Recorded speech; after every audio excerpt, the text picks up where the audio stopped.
सभी श्रोताओं को नमस्कार।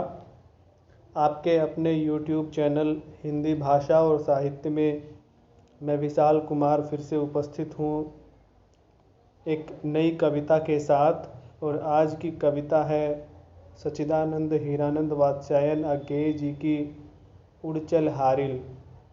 बड़ी ही प्रसिद्ध कविता है और बड़ी ही प्रेरणादायक कविता है। आज हम इस कविता को व्याख्या सहित पढ़ेंगे। व्याख्या करने से पहले हम इसका वाचन करते हैं। यह कविता अज्ञेय जी के इत्यलम नामक कविता संग्रह से ली गई है। आइए हम कविता का वाचन करते हैं।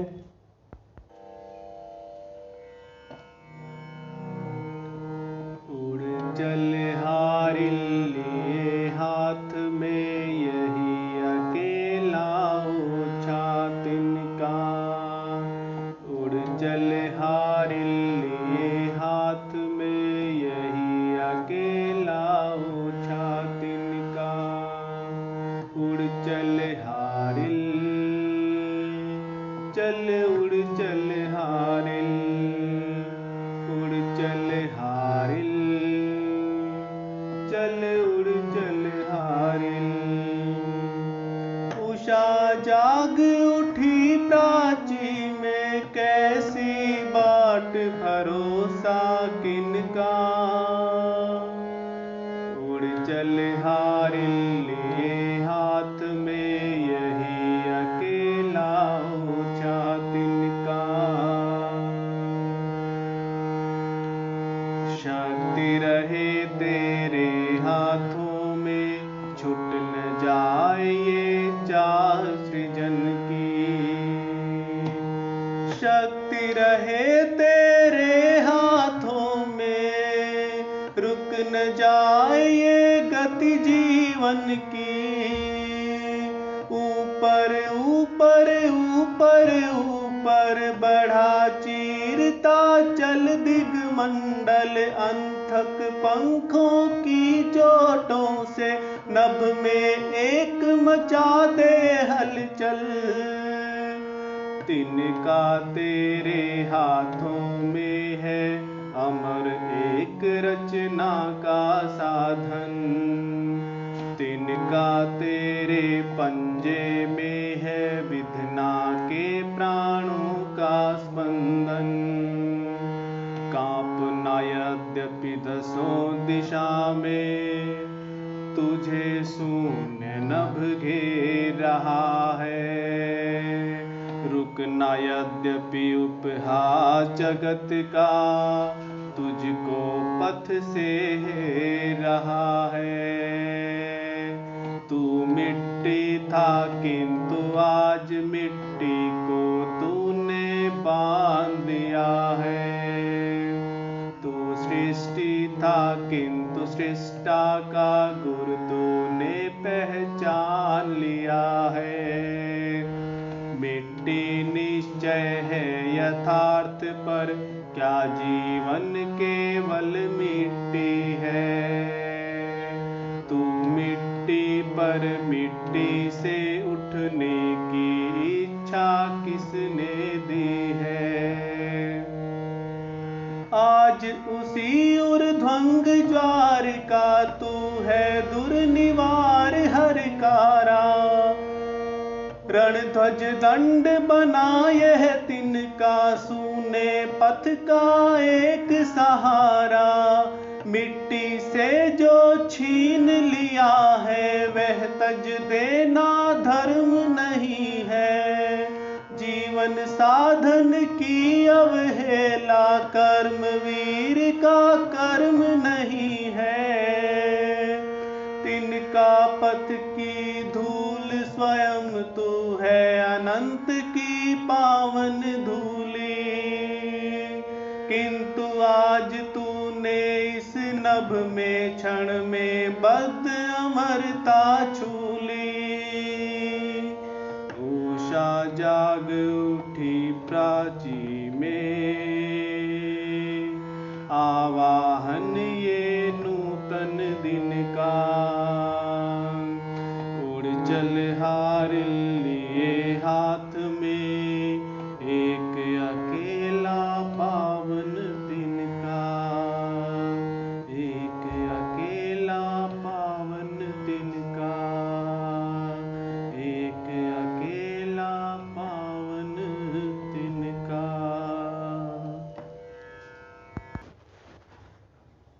कविता के वाचन के उपरांत आइए अब कविता की व्याख्या करते हैं।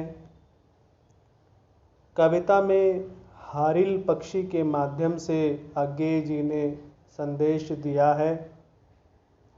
हारिल पक्षी इतिहास में भी कवियों के वर्णन का विषय रहा है। यह एक कबूतर जैसा ही पक्षी होता है, जिसका रंग हरा होता है और जिसके पंजों का रंग पीला होता है। साथ ही इस पक्षी की एक विशेषता है कि यह उड़ते समय अपने पंजे में किसी न किसी तिनके को या लकड़ी के टुकड़े को लेकर उड़ता है। माना जाता है कि हारिल पक्षी अपने पंजे में लिए हुए उस तिनके या लकड़ी के टुकड़े को अपने आश्रय के रूप में, अपने आधार के रूप में मानता है, अपने सहारे के रूप में मानता है। और इसी संदर्भ को लेकर अज्ञेय जी ने इस कविता की रचना की है। हारिल पक्षी यहाँ कवि के मन का और युवा वर्ग का प्रतीक हो सकता है, और तिनका मनुष्य के आत्मबल का, मनुष्य के मन के संकल्प का, मनुष्य के पास जो भी साधन उपलब्ध हैं उनका तथा मनुष्य के द्वारा किए जाने वाले परिश्रम का प्रतीक है। तो आप तिनके को 4 प्रतीकों में ले सकते हैं: आत्मबल, परिश्रम, मनुष्य के पास उपलब्ध साधन और उसके मन का दृढ़ संकल्प। तो आइए कविता की पंक्तिशः व्याख्या हम देखते हैं। उड़चल हारिल लिए हाथ में, यही अकेला ओछा तिनका। ओछा से अभिप्राय तुच्छ से है, जिसे हम छोटा माने या जिसको अमहत्वपूर्ण माने, उसे ओछा कहा गया है। लेकिन कवि हारिल पक्षी को संबोधित करते हुए कहता है कि हे हारिल पक्षी, तुम इसी तुच्छ से तिनके को लेकर ही उड़ चलो। अर्थात हे मन, तुम अपने मन में जो दृढ़ संकल्प है, उस दृढ़ संकल्प के आधार पर तुम्हारे पास जो भी सीमित साधन उपलब्ध हैं उनको लेकर आगे बढ़ो। युवा वर्ग को भी यही संदेश दिया गया है कि आप अपने सीमित साधनों का प्रयोग करते हुए आगे बढ़ो। उषा जाग उठी प्राची में, कैसी बात भरोसा किनका। उषा सुबह, प्राची पूर्व दिशा, बाट इंतजार, प्रतीक्षा। कवि हारिल पक्षी को संबोधित करते हुए कहता है, हे हारिल पक्षी, पूर्व दिशा से सूर्य उदय हो रहा है, नया सवेरा हो रहा है। तुम किसकी प्रतीक्षा कर रहे हो और तुम किसके भरोसे पर अभी तक बैठे हो।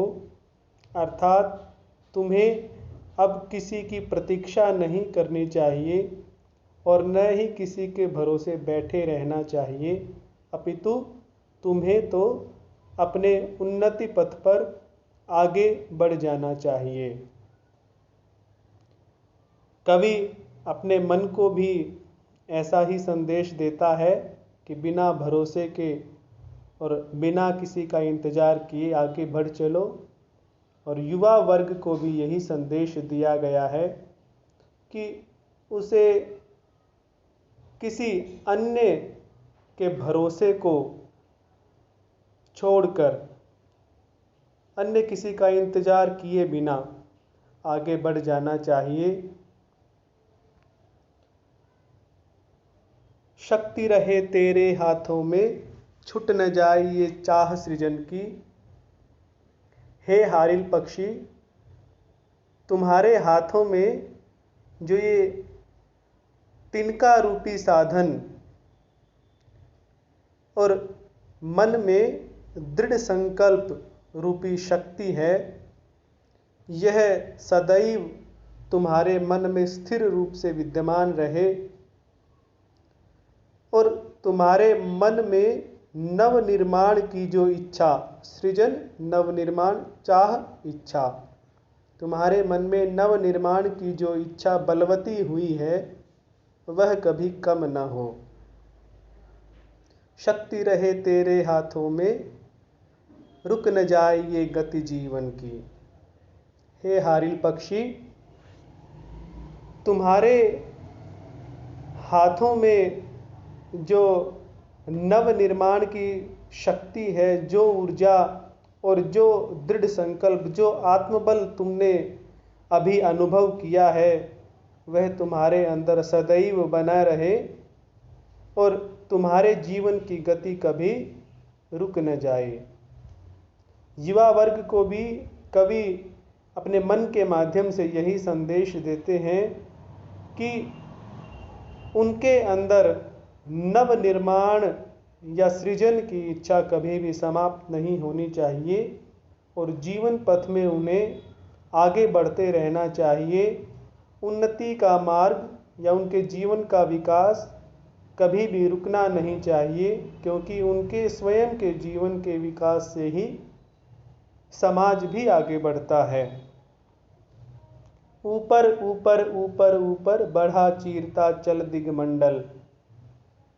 हे हारिल पक्षी, तुम अपने उस आत्मबल से, अपने परिश्रम से, अपने दृढ़ संकल्प से और जो तुम्हारे पास सीमित साधन उपलब्ध हैं उनका उपयोग करते हुए निरंतर आकाश की ऊंचाइयों को छूते रहो। बढ़ा चीरता चल दिगमंडल, दिगमंडल आकाश की, तुम आकाश की अनंत जो ऊंचाइयां हैं उनको चीरते हुए आकाश की सीमा को भी पार कर जाओ। ऐसे ही युवा वर्ग को भी संदेश दिया है कि तुम भी जो पहले से नियत उन्नति है, जो लक्ष्य हैं, उन लक्ष्यों को भी भेदते हुए आगे बढ़ो। अनथक पंखों की चोटों से नभ में एक मचा दे हलचल। हे हारिल पक्षी, तुम कभी न थकने वाले अपने पंखों की चोटों से इस आकाश में एक हलचल मचा दो। अर्थात हे मेरे मन, हे युवा वर्ग, तुम अपने परिश्रम से और अपने आत्मबल से पूरे संसार में, आकाश संसार का प्रतीक है, पूरे संसार में एक हलचल मचा दो और पूरे संसार को यह विदित हो जाना चाहिए कि तुम उन्नति के पथ पर अग्रसर हो रहे हो। तिनका तेरे हाथों में है, अमर एक रचना का साधन। हे हारिल पक्षी, तुम्हारे हाथों में जो ये तिनका है, तुम्हारे पंजों में जो ये तिनका है, यह अमर निर्माण का एक साधन है और इस साधन के महत्व को तुम्हें समझना चाहिए। ऐसे ही युवा वर्ग को भी यह संदेश दिया गया है कि तुम्हारे अंदर विद्यमान आत्मबल, परिश्रम करने की भावना और दृढ़ संकल्प, ये सब नवनिर्माण के साधन हैं और तुम उनके महत्व को समझो। तिनका तेरे पंजों में है, विधना के प्राणों का स्पंदन। विधना ब्रह्मा, स्पंदन की उसकी धड़कन कि जो तुम्हारे पंजे में ये तिनका है, यह तो स्वयं सृष्टिकर्ता ब्रह्मा के प्राणों के स्पंदन के समान है, क्योंकि यह माना जाता है कि सृष्टिकर्ता ब्रह्मा के प्राणों के स्पंदन के कारण ही सृष्टि का निर्माण हुआ है। तो हारिल पक्षी के पंजों में यह तिनका भी उसी स्पंदन के समान है और इससे भी नव निर्माण किया जाएगा। ऐसे ही युवा वर्ग में विद्यमान दृढ़ संकल्प, परिश्रम और आत्मबल ये सभी नव निर्माण के साधन हैं। कांपना यद्यपि दशों दिशा में तुझे शून्य नभ घेर रहा है। कवि हारिल पक्षी को प्रेरित करते हुए कहता है कि हे हारिल पक्षी, तुम कांपना मत, यद्यपि ये जो इतना विस्तृत आकाश है ये चारों तरफ से तुम्हें घेरने का प्रयास करेगा। तुम घबराना मत, भयभीत मत होना। कांपने का अर्थ भयभीत होना। ऐसे ही युवा वर्ग को भी कवि ने संदेश दिया है कि भले ही तुम्हें यह लगे कि जिस प्रकार से आकाश शून्य होता है और वहाँ किसी भी आश्रय की हम संभावना नहीं कर सकते हैं, हम अपेक्षा नहीं कर सकते हैं कि वहाँ हमें कोई सहारा मिलेगा, आश्रय मिलेगा, तो उस दशा में भी हमें भयभीत नहीं होना चाहिए। हमें निरंतर आगे ही बढ़ता रहना चाहिए। रुकना यद्यपि उपहास जगत का, तुझको पथ से हेर रहा है। उपहास मजाक, हेर रहा है, दूर भगा रहा है। हे हारिल पक्षी, संसार तुम पर हंसेगा कि यह पक्षी एक तिनके के सहारे आसमान की ऊंचाइयों को छूने का प्रयत्न कर रहा है। असंभव सा लगने वाला कार्य ये करने का प्रयत्न कर रहा है। वह तुम्हारा उपहास करेगा, लेकिन तुम्हें उसके उपहास को नज़रअंदाज करते हुए आगे बढ़ना है। अपनी गति को विराम नहीं देना है, अर्थात रुकना नहीं है। ऐसे ही जब हम किसी नव निर्माण की तरफ अग्रसर होते हैं, तब संसार हमारा उपहास करता है कि अरे यह ऐसा कार्य करने चला है। कुछ लोग कहते हैं कि अकेला चना भाड़ क्या फोड़ पाएगा, यह इस कार्य को कैसे कर पाएगा। तो उस उपहास से डरते हुए हमें अपनी गति को रोकना नहीं है, आगे बढ़ाना है। हम उदाहरण देखते हैं कि एडिसन ने 63,000 प्रयोग करने के बाद जो बल्ब में प्रयोग करने वाला फिलामेंट होता है उसका आविष्कार किया।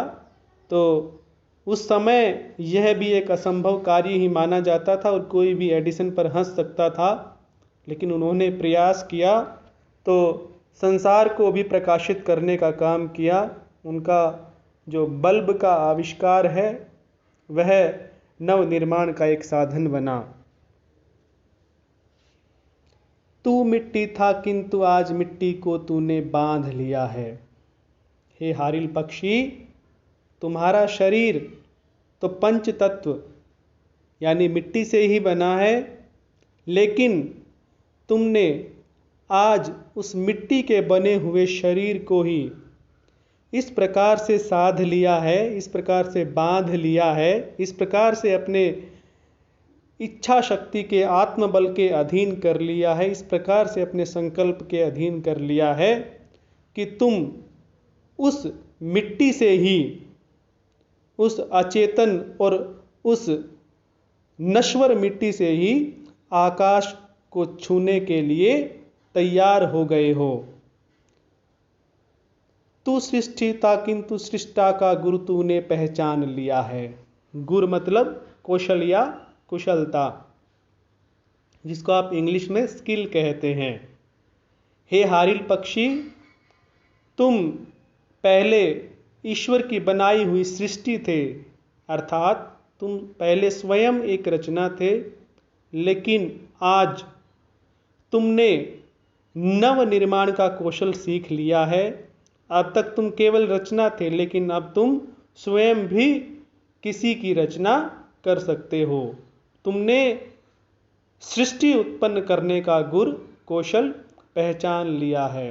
युवा वर्ग को संदेश दिया है कि भले ही तुम्हारा शरीर नश्वर है, लेकिन तुम अपने नए नए कार्यों से, अपने नव निर्माण से, नए पदार्थों की रचना करके नई नई प्रकार की सृष्टि की रचना कर सकते हो, नव निर्माण कर सकते हो। और जब तुमने उस नव निर्माण की कुशलता प्राप्त कर ली है, तो अब तुम्हें दृढ़ संकल्प से और अपने आत्मबल का प्रयोग करके आगे बढ़ते रहना है।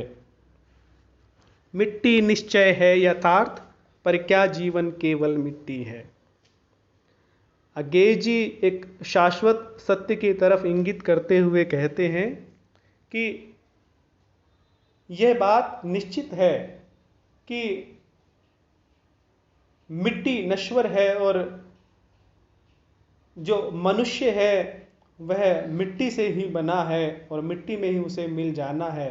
लेकिन क्या मनुष्य के शरीर जैसा ही मनुष्य का जीवन भी मिट्टी के समान ही है?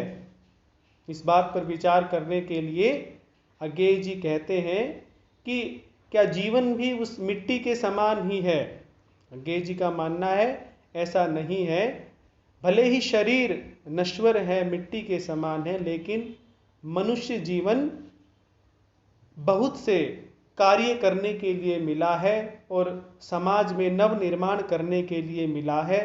जीवन का सार्थक उपयोग इसमें नहीं है कि जन्म हुआ और मृत्यु हो गई और जीवन के बारे में कुछ पता ही नहीं चला, अपितु जीवन तो तभी सार्थक है जब उस जीवन में कुछ ऐसा किया जाए, ऐसा नवनिर्माण किया जाए कि उस जीवन को आने वाली पीढ़ियां याद रखें। जैसे कि हम बहुत से महापुरुषों के जीवन को याद रखते हैं, भले ही उनके शरीर नष्ट हो गए हैं, लेकिन उनका जीवन नष्ट नहीं हुआ। और उसी जीवन की बात यहाँ पर अज्ञेय जी कर रहे हैं। तू मिट्टी पर मिट्टी से उठने की इच्छा किसने दी है। हे हारिल पक्षी, तू मिट्टी है, मिट्टी से बना है, लेकिन उसी मिट्टी से आकाश की ऊंचाइयों को छूने की जो इच्छा है वो तुम्हारे अंदर किसने उत्पन्न की। अर्थात यह इस बात का प्रमाण है कि तुम्हारा जीवन केवल मिट्टी में मिलने के लिए नहीं है, अपितु तुम्हें आकाश की ऊंचाइयों को छूना है। प्रतीक के रूप में हम देखें तो हे युवा वर्ग, भले ही शरीर नश्वर है, लेकिन तुम्हारे अंदर जो नव निर्माण का संकल्प जागा है, जो नव निर्माण के लिए आत्मबल उत्पन्न हुआ है, वह किसके कारण है। अर्थात उसका यही संकेत है कि तुम्हें अपने जीवन को नष्ट नहीं होने देना है और तुम्हें अपने जीवन को ऐसा बनाना है कि आने वाली पीढ़ियां तुम्हारे जीवन को याद करके प्रेरणा पाती रहें और संसार में कुछ न कुछ नव निर्माण तुम्हें करना अवश्य है, ताकि आने वाले युगों में भी तुम्हारा जीवन नष्ट ना हो, तुम इस मिट्टी से ऊपर उठ जाओ। आज उसी ऊर्ध्वंग ज्वाल का तू है दुर्निवार हरकारा। ऊर्ध्वंग ऊपर की ओर जाती हुई, ज्वाल अग्नि की ज्वाला, दुर्निवार जिसको कठिनता से रोका जा सके, हरकारा संदेशवाहक। हे हारिल पक्षी, आज तुम उसी परम चेतन ईश्वर के संदेश वाहक के रूप में हो, उसी ईश्वर के संदेश वाहक हो जो कि उस ना रोके जाने वाली अग्नि की ज्वाला के समान चेतना तुम्हारे हृदय में जगाए हुए है। कहने का अभिप्राय यह है कि आगे बढ़ने की जो दुर्निवार ज्वाला हारिल पक्षी के हृदय में है, वह ज्वाला उस परम चेतन ईश्वर का ही संदेश है और हारिल पक्षी उस संदेश को संसार तक पहुंचाने का माध्यम बना है। ऐसे ही प्रतीक के रूप में अज्ञेय जी युवा वर्ग को संबोधित करते हुए कहते हैं कि तुम्हारे मन का ये दृढ़ संकल्प और आत्मबल, यह ईश्वर की चेतन शक्ति जो कि तुम्हें ऊपर की ओर उठने के लिए प्रेरित कर रही है, उसी ईश्वरीय शक्ति के संदेश के रूप में तुम्हें मिली है और तुम उसके संदेश वाहक के रूप में संसार के सामने एक उदाहरण प्रस्तुत कर रहे हो। मिट्टी से जो छीन लिया है वह तज देना धर्म नहीं है। हे हारिल पक्षी, क्योंकि तुम्हारा शरीर मिट्टी से बना है और उस शरीर में ही आत्मबल और दृढ़ संकल्प उत्पन्न हुआ है, तुमने मिट्टी से ही यह आगे बढ़ने की जो प्रेरणा प्राप्त की है, ऐसे ही युवा वर्ग ने जो उसके पास सीमित साधन हैं, जो उसका धरती से जुड़ाव है, उसी जुड़ाव के आधार पर ही उसने आगे बढ़ने की प्रेरणा प्राप्त की है। अब तुम्हें उसे खोना नहीं है, उसे त्याग नहीं करना, अपितु अपने इस संकल्प को, अपने इस बल को बनाए रखना है और आगे बढ़ना है। जीवन साधन की अवहेला कर्मवीर का कर्म नहीं है। जो कर्मवीर होते हैं, जो कर्मठ होते हैं, उनका यह कर्म नहीं है कि वे जीवन में मिले हुए किसी भी साधन की अवहेलना करें, उसको नज़रअंदाज करें। जीवन में चाहे कोई भी तुच्छ से भी तुच्छ साधन हमें मिला हो, उसके भी महत्व को हमें समझना चाहिए। जैसे हेलन केलर एक उन्होंने अध्याय लिखा और वो अध्याय बड़ा ही प्रसिद्ध है कि मनुष्य को ईश्वर ने जो भी नेमतें प्रदान की हैं, जो भी कुछ प्रदान किया है, मनुष्य उसका महत्व नहीं समझता। क्योंकि हेलन केलर स्वयं कहती हैं कि ईश्वर ने मनुष्य को आंखें प्रदान की, लेकिन सभी मनुष्य उन चक्षुओं का महत्व नहीं समझते हैं। तो हमें जितने भी साधन मिले हैं, उन साधनों के महत्व को हमें समझकर उन साधनों का ही प्रयोग करके आगे बढ़ना चाहिए। हम उदाहरण देखते हैं अब्राहम लिंकन का कि उन्होंने किस प्रकार से स्ट्रीट लाइट का उपयोग करके और खेत में चलाने वाले फावड़े और कोयले का प्रयोग करके ही पढ़ाई की। तो इतने सीमित साधन होने के बाद भी उन्होंने उन्हीं साधनों के महत्व को समझा और उनकी अवहेलना नहीं की, अपितु उनके महत्व को सार्थक सिद्ध किया। तो युवा वर्ग को भी यही संदेश दिया गया है कि वह इस प्रकार की शिकायत न करें कि उनके पास साधन नहीं है। जितने भी उनके पास साधन हैं, उन्हीं साधनों का भरपूर उपयोग करते हुए उन्हें भी निरंतर आगे बढ़ना है। तिनका पथ की धूल स्वयं तू है अनंत की पावन धूली। अज्ञेय जी कहते हैं कि यह तिनका तो केवल पथ की धूल भर था, तुम्हारे रास्ते की धूल भर था, लेकिन यह भी तुम्हें इतना आश्रय देता है कि तुम इसके सहारे आकाश की ऊंचाइयों को छू लेते हो। हे हारिल पक्षी, रास्ते की धूल होते हुए भी यह तिनका इतना महत्वपूर्ण है कि तुम इससे आकाश की ऊंचाइयां छू लेते हो, स्वयं तू है अनंत की पावन धूलि। अनंत का अर्थ है ईश्वर, और तुम तो स्वयं उस ईश्वर का एक अंश हो। अनंत की पावन धूलि, पवित्र अंश। पावन धूलि आप यहाँ अर्थ लगाएंगे पवित्र अंश, और तुम तो स्वयं उस ईश्वर के पवित्र अंश हो। जब इस तिनके का इतना अधिक महत्व है कि आकाश की ऊंचाइयां छू सकते हो, तो तुम में तो असीम संभावनाएं हैं, असीम योग्यताएं हैं, तुम तो बहुत आगे जा सकते हो। किंतु आज तूने इस नभ में क्षण में बद्ध अमरता छू ली।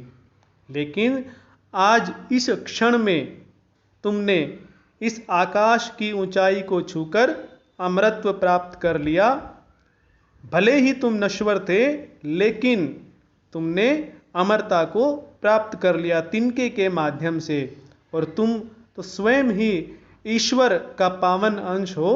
तो तुम भी ऐसे कार्य कर सकते हो जिनसे संसार में अमरत्व को प्राप्त किया जा सकता है। अमरत्व का अर्थ यह नहीं है कि मनुष्य का शरीर सदैव विद्यमान रहे, अपितु अमरत्व का अर्थ है कि मनुष्य के विचार, उसके द्वारा किए गए कार्य संसार में सर्वदा विद्यमान रहें, लोगों को याद रहें। वही सच्ची अमरता है, और इसी अमरता की ओर अज्ञेय जी ने संकेत किया है। उषा जाग उठी प्राची में, आवाहन ये नूतन दिन का। आवाहन पुकार, नूतन नया। हे हारिल पक्षी, पूर्व दिशा में सुबह हो चुकी है, सूर्य निकल आया है, और आवाहन पुकार की नया सवेरा तुम्हें पुकार रहा है। उठो और आगे बढ़ो। उड़ चल हारिल लिए हाथ में एक अकेला पावन तिनका। कि हे हारिल पक्षी, तुम उठो, आगे बढ़ो, और जो तुम्हारे हाथ में, पंजे में ये पावन तिनका, पवित्र तिनका है, इसी को लेकर आगे बढ़ो। आप यहाँ पर एक बात पर विशेष ध्यान दें कि प्रारंभ में उसी तिनके को ओछा कहा गया है, लेकिन अंत में वही तिनका पावन बन जाता है। क्योंकि इतना सब बताने के बाद कि तिनके का क्या महत्व है, तो वह ओछा न रहकर पावन बन जाएगा। और यही संदेश युवा वर्ग को और स्वयं के मन को भी अज्ञेय जी ने दिया है कि जिस दृढ़ संकल्प, जिस आत्मबल और जिन सीमित साधनों को तुम तुच्छ मानते हो, वे तुच्छ नहीं, अपितु बड़े ही पवित्र हैं, बड़े ही महत्वपूर्ण हैं। तुम उनको लेकर आगे बढ़ो। तो श्रोताओं, यह थी व्याख्या उड़चल हारिल कविता की। मुझे उम्मीद है कि आप सभी को समझ आ गई होगी। यदि कोई आपकी शंका विद्यमान रह जाए तो आप मुझे कमेंट बॉक्स में अवश्य लिखिएगा। धन्यवाद।